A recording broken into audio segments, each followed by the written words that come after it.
Welcome to the Adam Rothstein Hockey Podcast. This is your podcast for all things hockey. On this podcast, we talk about past history to the modern day and what you can do to grow the sport. I am your host, Adam Rothstein. All right, let's get to the show.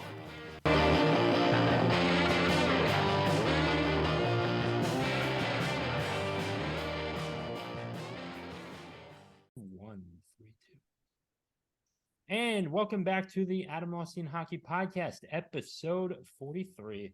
With me today is Jeremy Snyder. Jeremy, how are you doing?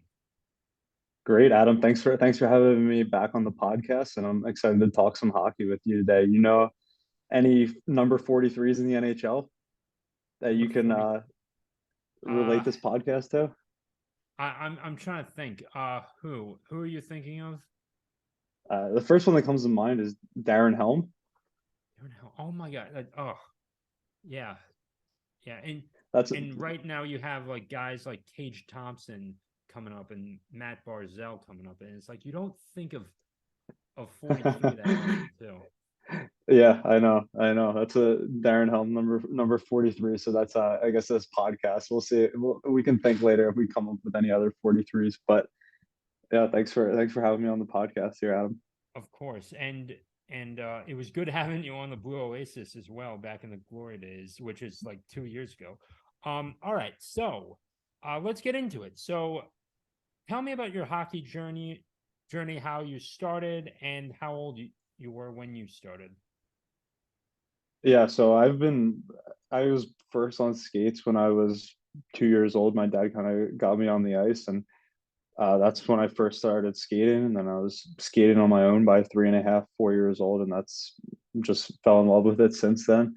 Um, just grew up playing in-house and then travel, and then eventually moved on to AAA, and then in the college where we met each other in college at Towson University. So that's a little bit of my background. I mean, we'll go into some more details about, I'm assuming throughout this podcast, about some other details of my hockey career.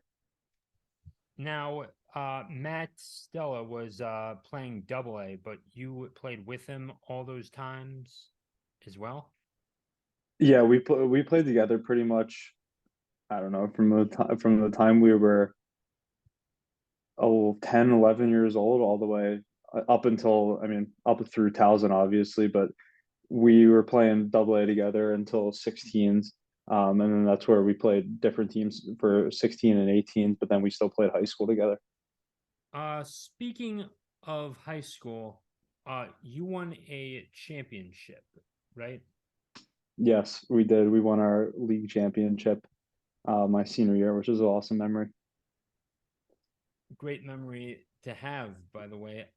Aside Hmm. from hockey, were you playing any other sports at the time? So when I was growing up, I always played baseball growing up. I stopped in about eighth grade.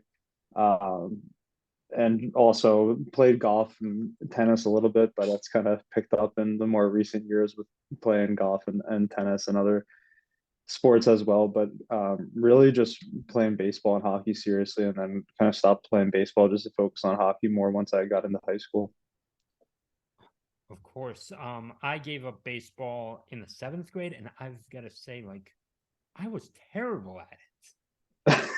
Not as good as hockey or golf. And golf, I actually am getting better at, but yeah. Yeah, that's Um, good. That's good. I know we have to get out on the course soon. so why did you decide to become a defenseman? Yeah, so I always I played forward for a while growing up. I mean, I feel like when I was younger, I was always one of the bigger kids, and when the kids couldn't skate as well, I would just kind of just bulldoze through and take the puck end to end, playing forward. And then as I got a little bit older, my uncle, who's my coach, actually decided to move me back to defense. And we kind of, I guess, fought about that. I think I was probably in Pee Wee's or second year squirts when we decided to do that. Um, but I guess it was ultimately a good decision because I love playing defense, and I think just bodes well for my style of play, and I really adapted to it as I got older. I played defense most of my entire time, and even up to high school, even though I was a bench player, and occasionally I got to play some defense. I had Zach Arden on the podcast. You're not Hmm. familiar with him. He was my rival back in the glory days of WJ. I was a defenseman for the varsity team, but a forward for the JV team. Makes perfect sense, but I'm better at Hmm. forward, and I think when you develop yourself, you have to know what you're good at as well. Yeah. But I can honestly say now that I'm playing beer league again, I'm a better forward than I am a defenseman. So just Who would you say you model your game after right now? What's um an NHL player comparison to your NHL game player. right now? Um any good passer, like right now, if anything, like I'm still turning a lot and giving it back to the defenseman. I wouldn't Hmm. necessarily say Gretzky, but then again, I had 2 points in one of my last games, and I Not a passed big deal there. and Not a big and deal. and I gave a pass right on the guy's tape too. Hmm. I can't remember his Just name, snapping at crispy. but like he was right there. I was right on his tape back, and it's in the back of the net after that. Back in that little celly with him too. Yeah, of Oh course. yeah. Oh yeah. So we can try to find it. We can think who you model your game after. Maybe kind of like Kucherov slows the game down, makes some good tape to tape passes. Yeah, perhaps. Yeah. Let's go with that. I mean, He's but down. He's down in Florida. Also, you're down in Florida. Kind of the same player type then. yeah. I'm yeah. Tampa, right? Yep. Yep. Okay, but I'm closer to Sunrise than I am Tampa. Just yeah. So Okay. We um, can give you a player comparison on the Panthers too. We'll talk about that later Barkov maybe. Let's go with though. that. Barkov. Um, Yeah. okay. So when you first met me, um, I was not a coach, and I honestly thought I was going to get some playing time because I was in the best shape of my life, and I was like, and I was still like skating so fast. I'm 20 years old. I'm in the prime of my Hmm. life. Like you're in the prime of your life, and then like 8 years later, I can tell like, Hmm. ugh, like I feel like an old man. Like, but what did you think of me when you first met me as well? But it was just before I became Ed's assistant coach, quote unquote. Hmm. Yeah, I mean, I obviously remember the first time I met you. You were in the lobby helping during move-in day, and Matt and I were kind of moving in. You saw us wearing some hockey stuff. I think you were wearing a Towson hockey shirt or something, and that's how we kind of started to know each other a little bit. And then we were in the same area for our dorms there, so we would always get lunch a ton. But it was always great talking to you and having those conversations and going to the rink with you and seeing you at practice working on your game and then also helping us work on our game too as a coach. It was awesome experience. I wish we were there together longer than a couple of years that we were. If I took a gap year, I wouldn't have been able to maintain it though. That's the one thing. So one What more if you year went and and that would played have if you went been and played some juniors? I don't know if I would have made it too. Remember, um I played special hockey Hmm. for that very first portion, and you're not necessarily competing against Hmm. travel players, but I did well against travel A and the house Hmm. players when I got to high school. But when I had to go up against AAA guys and was checked into the boards by Zach Arden, it's a miracle I didn't fall. I was just happy I didn't fall on the ice and I took that last play like a champ. But it is hard to compete against that Hmm. too. And if I were to take, I don't think I would have made juniors um Hmm. that year, and I would have been SOL. And Montgomery County doesn't have that Yeah, junior exactly. program, and I would have been schlepping up to Frederick. It would not have been easy, even if I did make it. And junior B, right, would have been it would have been still tough, right? Junior B. Yeah, I mean, let's go back. Like, what do you think? You said that you were in the best shape of your life when we first kind of met there during that season before you transitioned into coaching. So, I mean, what do you think you were doing then? Do you think you were working out differently and you felt good on the ice? Like, what were you doing to kind of stay in that good of shape? I was running up hills. I was doing. I was even. I had my Milex stick, and I didn't have pylons, but I had dumbbells. So I just stick handled around the dumbbells and did like figure eights and also Where was worked that on at? keeping the hockey ball on my forehand during the Hmm. curls and then like just switched it up so like getting my hands really flowing too. Hmm. And also just just keeping just going hard and doing these intervals too, two on, two off.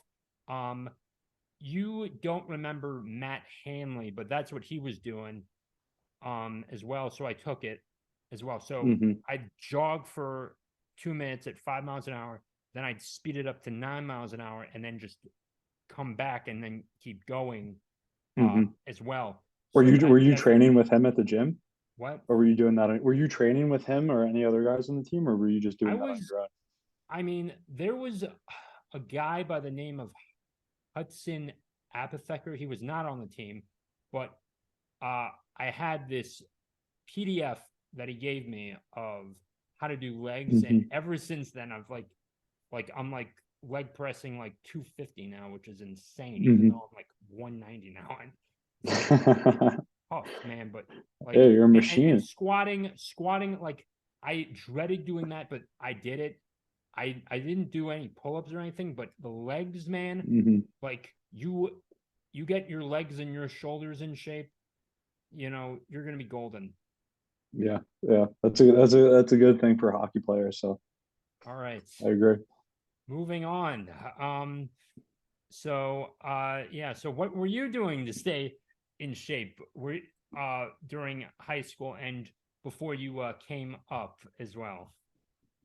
Yeah, so I mean, in high school when I was playing tier one, we had two workouts a week with our team before practice, which was always a great thing. Like the team workouts were awesome because I think it helps motivate you and kind of push you with your teammates, and it's a lot of fun just to be with those guys because you're coming from all these different high schools and different areas all around, and you don't get to see these guys until you're at the rink or at the workouts, which is way different than playing high school or playing in college. So those workouts were always fun to push each other.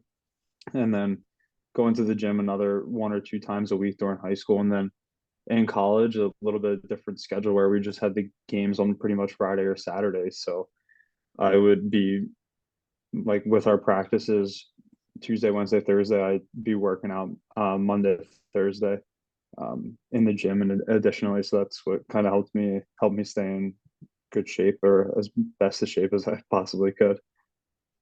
The best part of Towson was that we had access to the gym Hmm. whenever, and we weren't relying on getting into school or anything. So that Yep. helped. Now, occasionally during my high school, we actually did have some workouts, but our coach wasn't there. We had to do this on our own as well, and whether we were home on the treadmill or something, it was there. Hmm. Now, during the winter break, we had a the sweatshop. That's what we called it back in Kensington, not Pennsylvania, but Kensington, New York. Uh, that we went to, and my coach was 4 years older than me too. So I had that feeling in high school too. He was not a father figure. He was, he was Hmm. doing his senior thesis on biology or whatever he was doing. I don't even know where he is now, but it was still very odd doing that. But it was nice when we had that uh, winter break training, um, and during senior night was probably my best performance too, because I got at least 5 minutes of playing time, and I made some plays and I almost had an assist, but Hmm. or I, but I guess the way it counted, or I almost scored an empty net goal too. But I guess our captain wanted to seal the deal, even though we weren't going to playoffs. We missed it by one game, and we only had 10 games too. So it, I guess I just didn't have enough time too at the end. But I guess that's the thing with the bench players is well. Um, I'll talk. I'll tell more about the my high school in a moment. Uh, I guess moving on. So you coach the U14s, right? You coach kids under U14. Yep. How do you prep a kid to go to high school and just prepare as well, and also maintain, his travel team as well? How do you get Hmm. kids like that ready for that Yeah.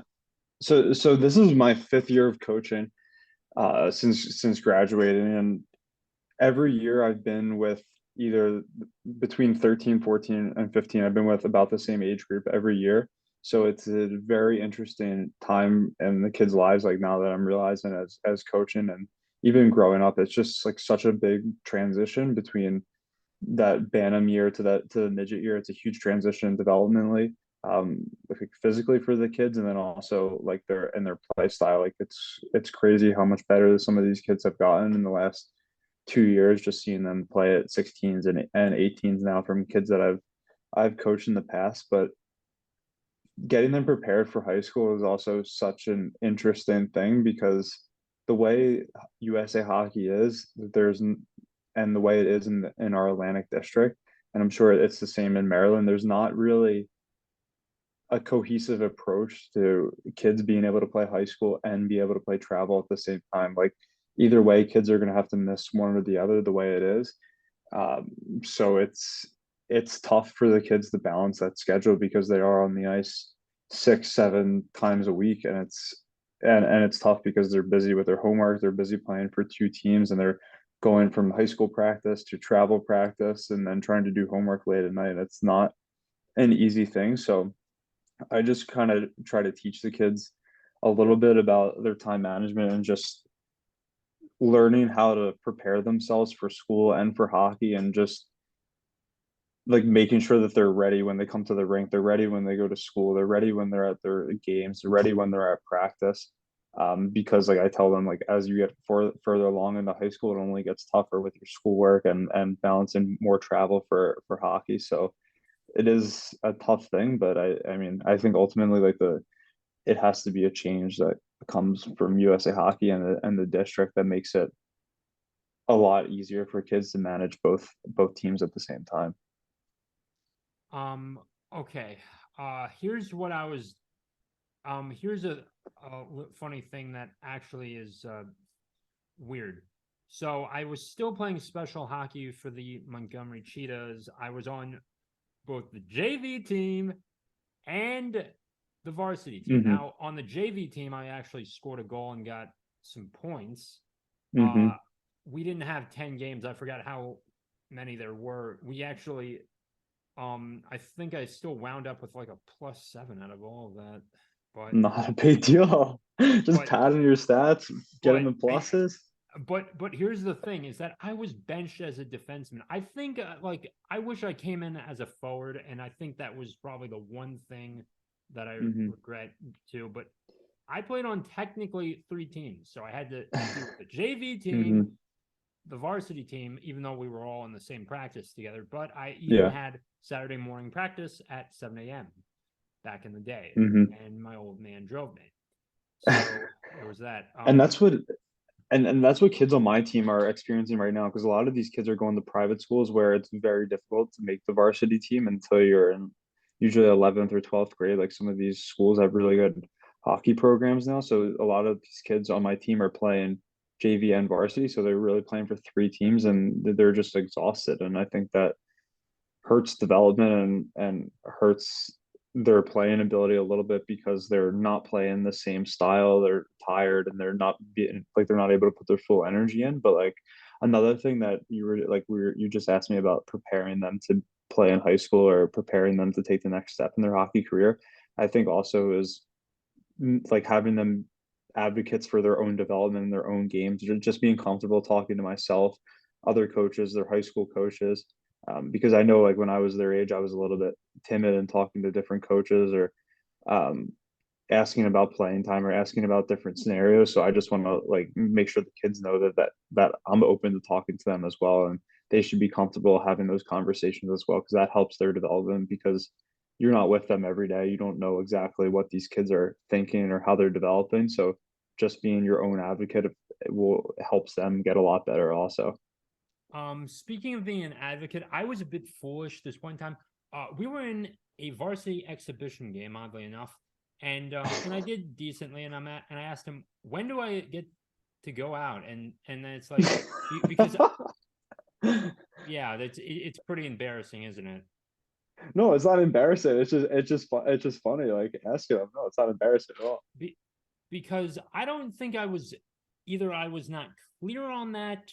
There was no lines, Hmm. and but I did get a chance, and I did perform decently as well. And it Yeah, was just an exhibition game, but I think I think it's like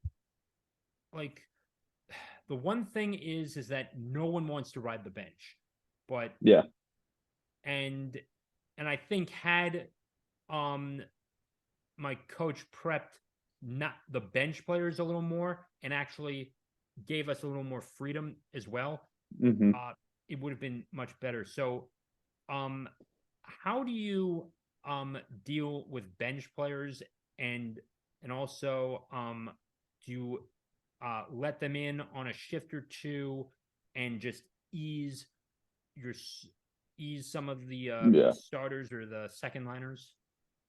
Yeah, so I mean, on my teams and all the teams that I've coached, I really try not to have kids that are riding the bench because as long as they're putting the effort in, I'm gonna give them time. And for the most part, like for our teams, like we don't have an 18 skater roster of 4 lines and 6 defensemen. So there isn't really a need to sit guys on the bench. And I feel like across the board, like my team is pretty even right now in terms of skill level. It just depends on who's playing and who's not playing. I think that's how it should be as you're getting to higher levels. It's like if you're not playing a good game, then maybe you're not going to get as much ice time. But if you're on the third line, but you're playing great this game, then you're going to play a ton of minutes. And that's what I try to tell the kids also is when you're on the bench or maybe you're not getting power play time, you're not getting penalty kill time, and you're not out there the last minute of the game when we're trying to save a 1 goal lead or we're trying to score at the end of the game. It's how you react and how are you being a good teammate for those guys. Like, are you being positive for those guys that are on the ice, or are you sitting at the end of the bench pouting your head?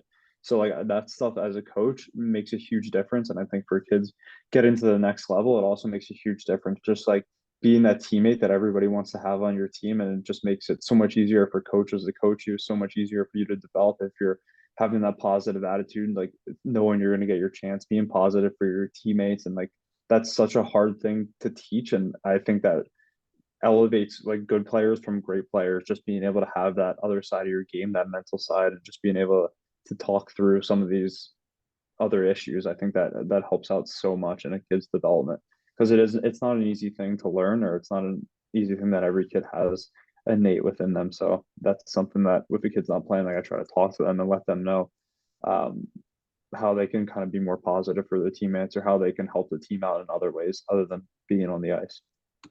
Being positive is a key thing, and I actually like silly me, um, like during like I guess during my break after AP psychology class or whatever, decided to write a speech for my Yeah. team so we could beat Wooten. And Okay. we didn't beat Wooten, but god damn it did they like that speech because I wanted to be I would like to inspirational hear that speech sometime. and and and I wanted to be inspirational. I wanted them to go out and beat Wooten because we needed to get it was midway through the varsity season, and god dang it, I wanted to play in the playoffs. Hmm. Didn't get the chance.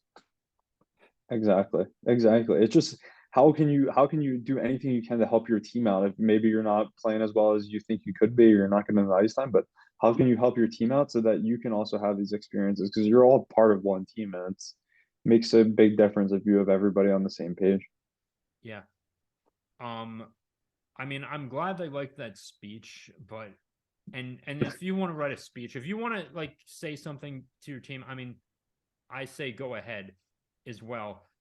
I wasn't even the best player on in special hockey as well. And here's the thing with this is that there was one kid who was just a little shorter than Vinny LeCavalier. Okay. Um, he's a lawyer now in New York. He's actually really successful for what he's doing.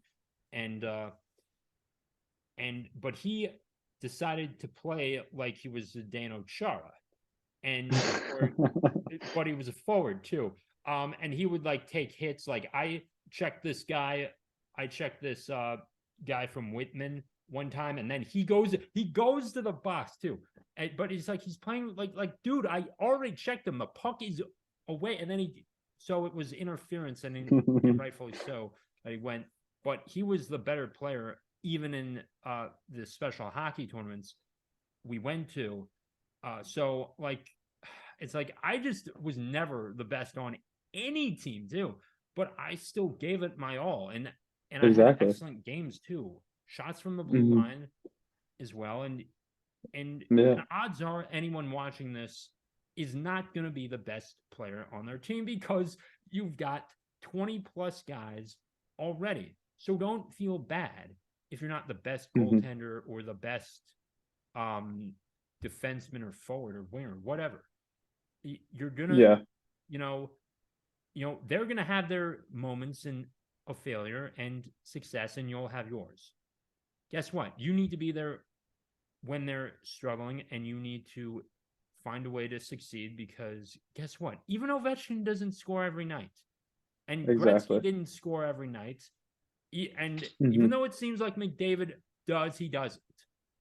And he's had point streaks that's ran over a dozen at Hmm. times, but it's not worth it. I mean, it's not always plausible. It's not possible all the Yeah, time. So just be there, be positive, and go hard every shift for about a minute. Oof. yeah, and that's such an important lesson that I also harp on to the kids on my team too. It's because these kids get so disappointed if they don't score every shift that they're out there and think that they're not doing anything to help the team unless they score. But realistically, like out of a 60-minute game, or we play 48 minutes, the average kid is only going to have the puck on their stick for less than a minute throughout the entire game.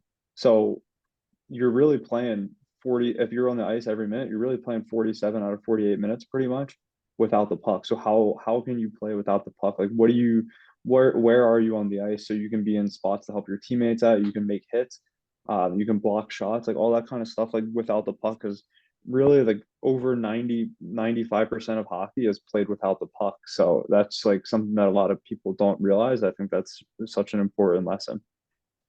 And if you're a defenseman, guess what? There's a plus minus ratio statistic for a reason, and that tells a coach, it tells, upper management, if you will, Hmm. is this player effective?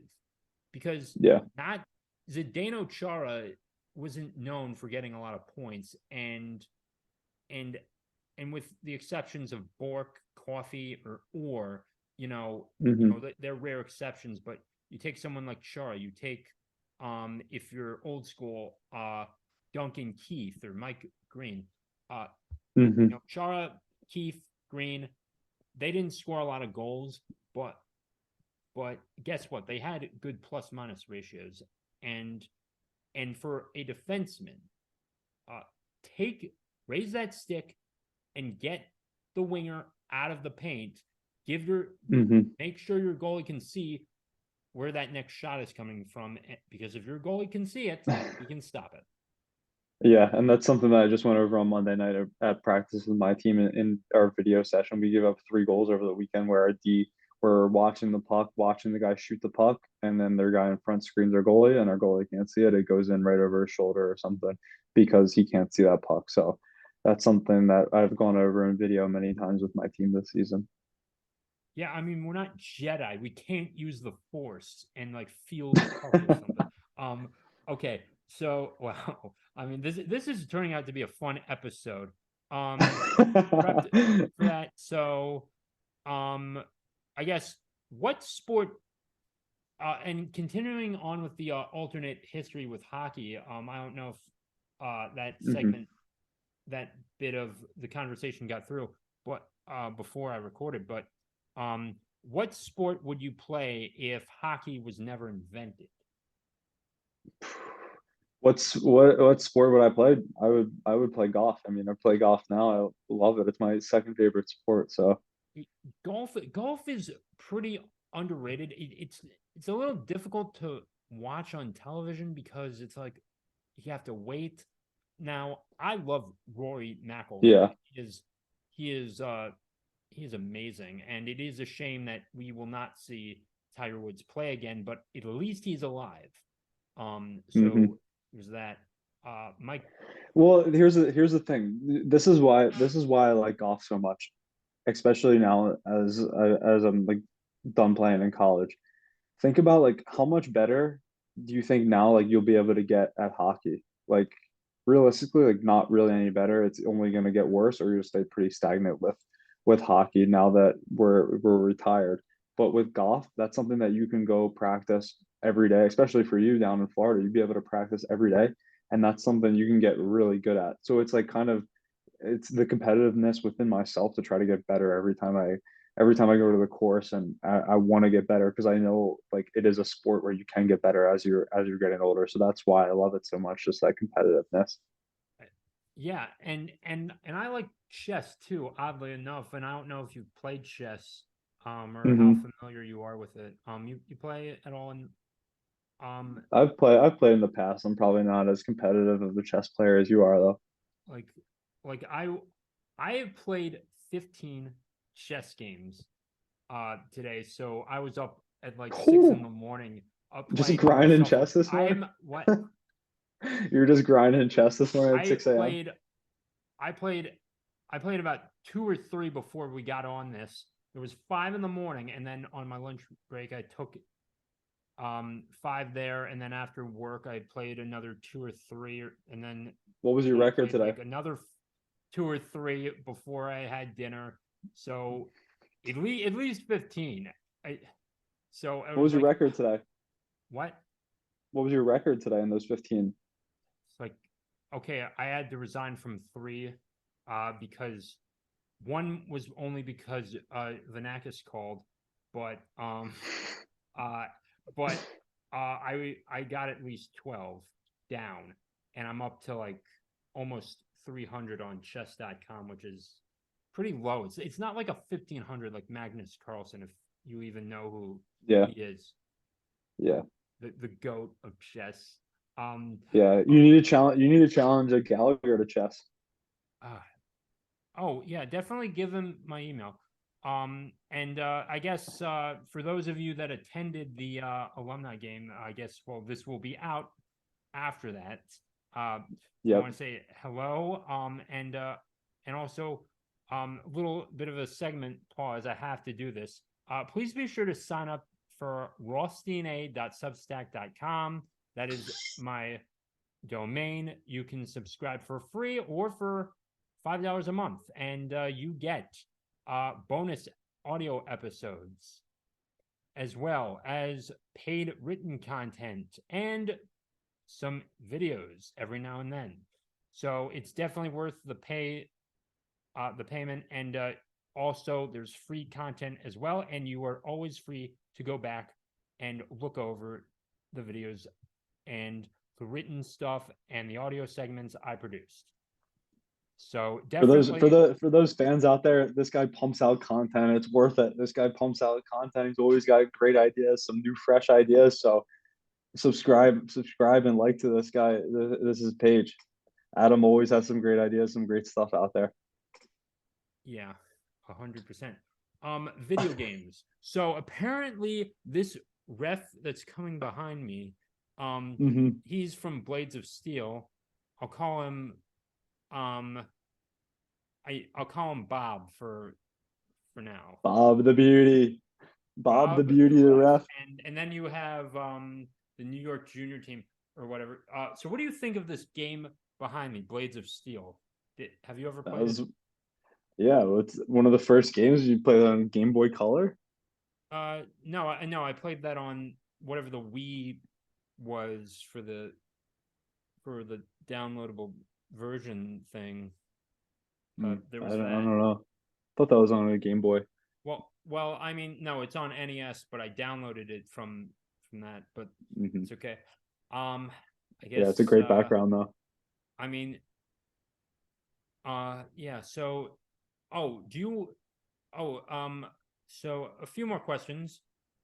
Do you ever hand out uh paper guides or do you send out PDF guides to your players of how plays should be? Like this guy needs to swing here, this guy needs to interweave Hmm.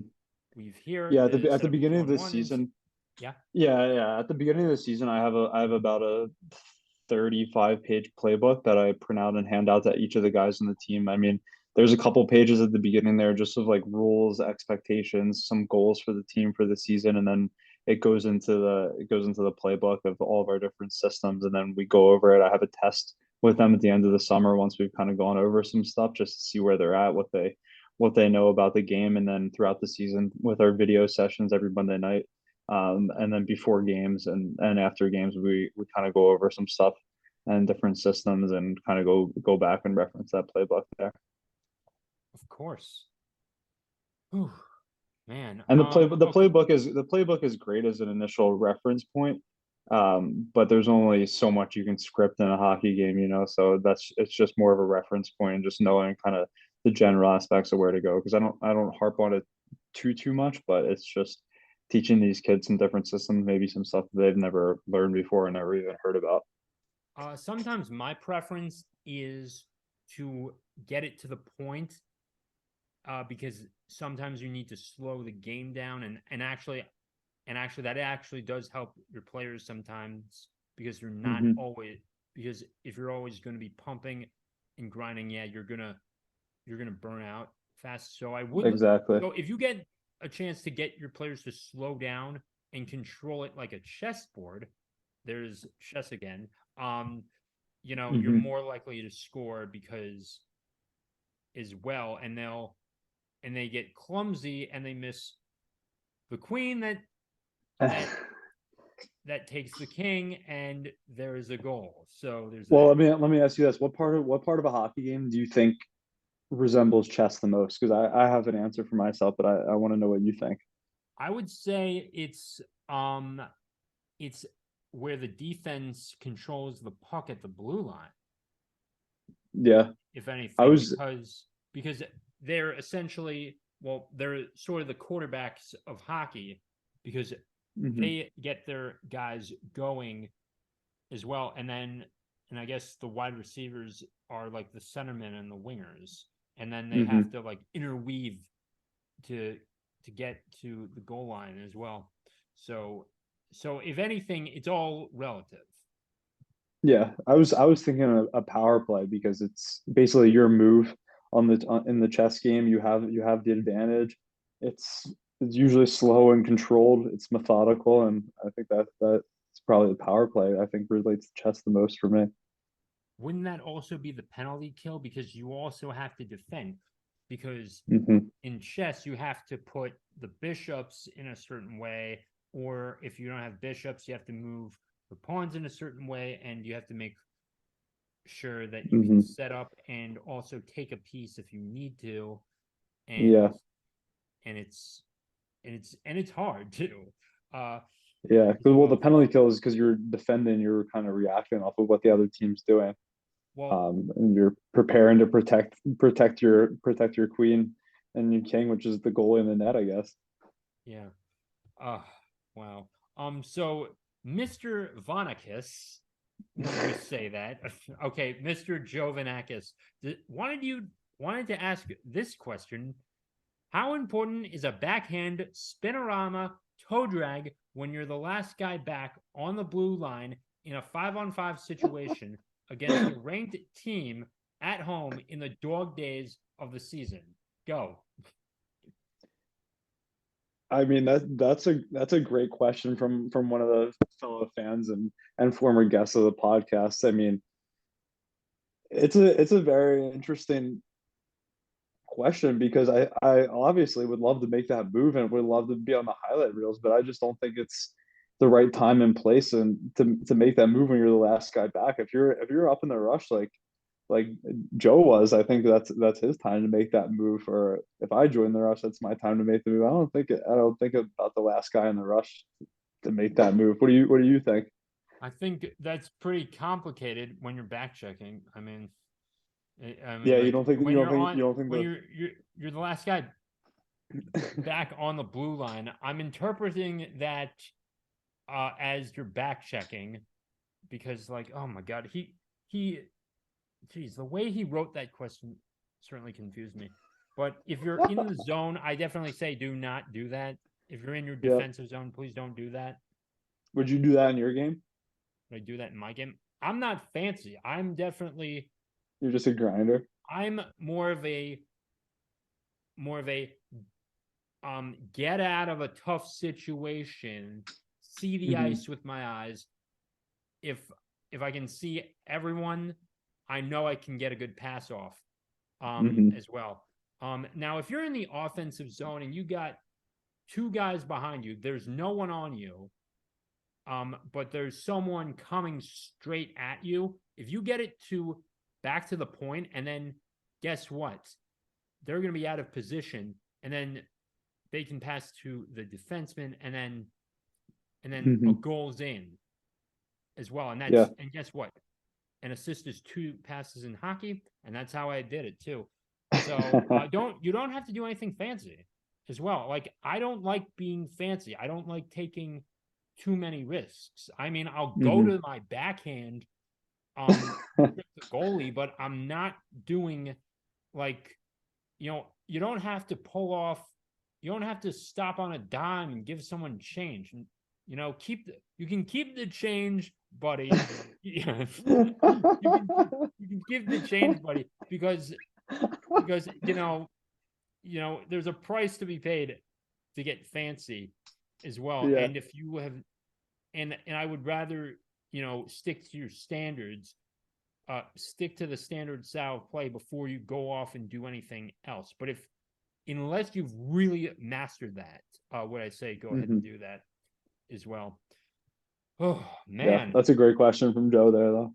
Joe Jovo, I'm sorry, I will not make it to the alumni game.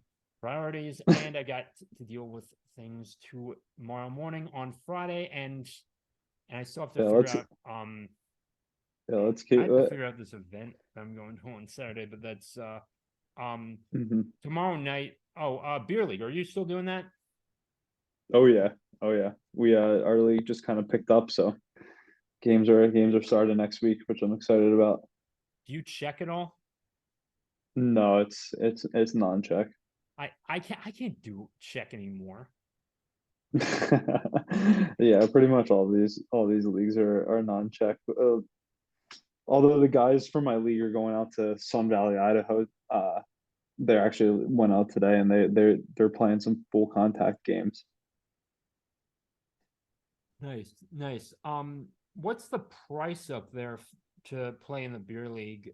Is it like 300? Because I was charged almost 500 for 15 games. Yeah, ours is 275, but it's only 11 games. That's still a better deal than what the heck I got. Because like I'm Yeah. paying like $33 a game at that point, and I have to pay an extra 20 for an Hmm. old used jersey. Yeah. It's Well, like do you? like the deadline was January 14th. So by the time everyone's listening to this, that offer has been officially declined. But it's I'm paying 25 now for a game to go over at Skate Zone in Hmm. the Palm Beach Skate Zone in Lake Worth, Florida. There's a game in Boca that goes from 9:30 to 10:30. That's $25. But usually we get 90 minutes for $25. And it's like, Yeah, I can't do this sometimes. yeah, But that's not bad though. now, how do you find time to still practice and still be in shape? I mean, so in my practices for my team that I coach, I try to do a lot of drills where I can hop in there, and I also do think at the age that they're at right now, if the coaches are hopping into the drills a little bit, I think it helps push the pace a little bit in the practice, and I also do it so I can get some reps in and stay in shape, and then just I'm just working out in my house here in my gym in my house here. And then whenever I have the games, I know that's like what I was saying to you earlier. It's like I'm gonna stay pretty stagnant with hockey. It's never really going to get any better at this stage, which is unfortunate just because there is not the time or the resources or the need to really like train the same and be able to get better. So um, that's just also my message to the kids that I'm coaching. So you got to take advantage of it when you're younger. Unless you have personal trainers, unless you're have access to massage therapists on deck, and you have access to AHL or NHL style maintenance, you're not going to be that guy. But I say, like, once you've passed college days, it's okay. Go play beer league, and Yeah. also as well, definitely if you want to earn some extra money, I'd say go ref as well.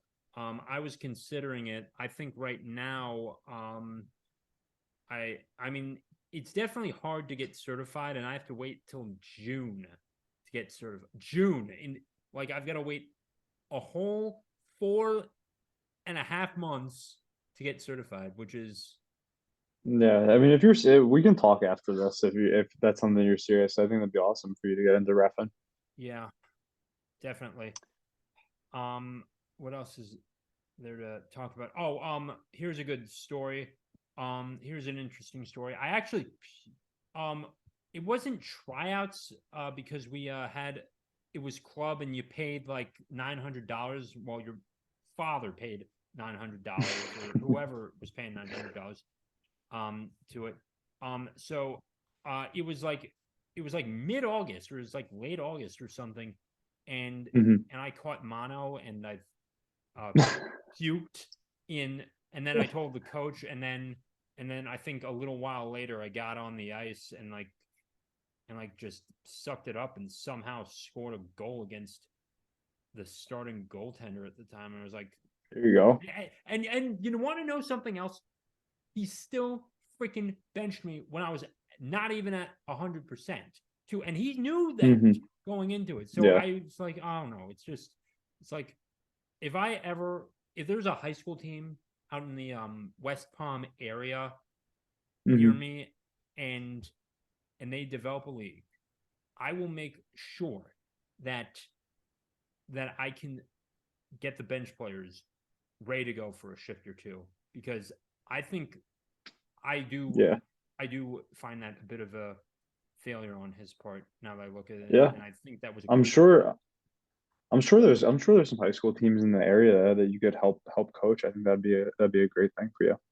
Yeah. Either coaching or refing, keeping yourself involved in the game and doing some different things, meeting some different people. I think that's great. And the hockey community is so small and tight knit. Just like the more stuff that you can do, I think is always better.